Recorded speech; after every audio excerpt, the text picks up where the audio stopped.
drwy strydoedd Bethesda, yng nghysgod y creigiau a'r ponciau mor brif.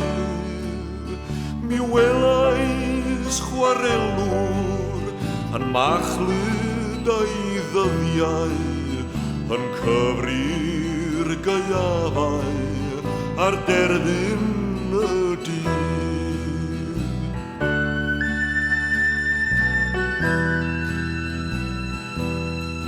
Ni chewyd mwy enw yn llyfrau'r haneswyr, wrth lusgo'r chwarel a'i fywyd ar draed.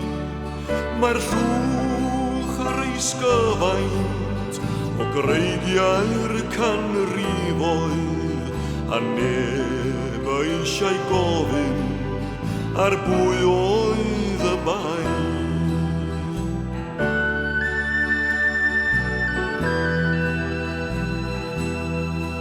Y Countess a'r Duchess a lwythwyd i'r llongau i gadw cartrefi y byd rhag y glaw. Bu farw'r gwir ifanc a gwaed yn ei peswch, a'r rhwygwyd a'i cyrffan a rwbel ar baw.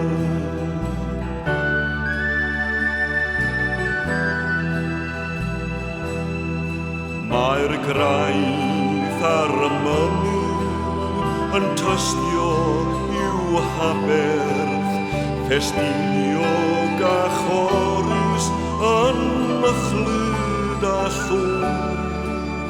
Y cyn a'r mwrthoelion yn rhwygoi perfeddion, a'i chwalyn domenydd hyd o chrau y cwn.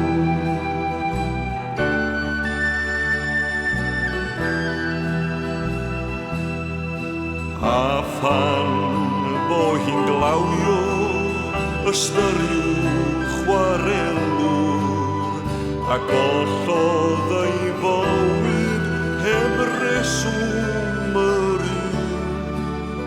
A chofiwch Bethesda, festiniog a chorus, y llwch ar ysgyfaint a'r gwaed